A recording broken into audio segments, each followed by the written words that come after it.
અમારી સમ્રાટ સમાચાર ચેનલ સબસ્ક્રાઇબ કરો, લાઇક કરો, કોમેન્ટ કરો અને જોતા રહો પળે પળના દરેક પ્રકારના સમાચારો। ભાવનગર તળાજા તથા ઘોઘા રોડ પોલીસ સ્ટેશનમાં દાખલ થયેલ ઇંગ્લિશ દારૂના ગુનામાં પકડવાના બાકી સથરા ગામના આરોપીને ઝડપી પાડતી ભાવનગર લોકલ ક્રાઇમ બ્રાન્ચ।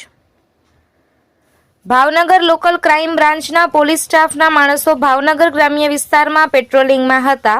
તે દરમિયાન બાતમી મળેલ કે ભાવનગર તળાજા તથા ઘોઘા રોડ પોલીસ સ્ટેશનમાં દાખલ થયેલ ઇંગ્લિશ દારૂના ગુનામાં પકડવાના બાકી આરોપી ગોપાલભાઈ સુખાભાઈ બારૈયા રહે સથરા તાલુકો તળાજા મહુવા ચોકડી ખાતે ઊભા છે।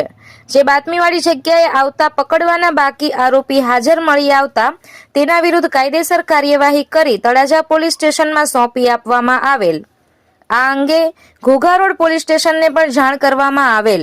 આ કામગીરીમાં પોલીસ ઇન્સ્પેક્ટર ER વાળા સાહેબના માર્ગદર્શન હેઠળ police sub inspector VC Jadeja તથા LCB સ્ટાફના અરવિંદભાઈ બારૈયા, ભરતસિંહ ડોડિયા, તરુણભાઈ નાંદવા, પ્રવીણભાઈ ગળસર, ગંભીરભાઈ પરમાર સહિતના જોડાયા હતા।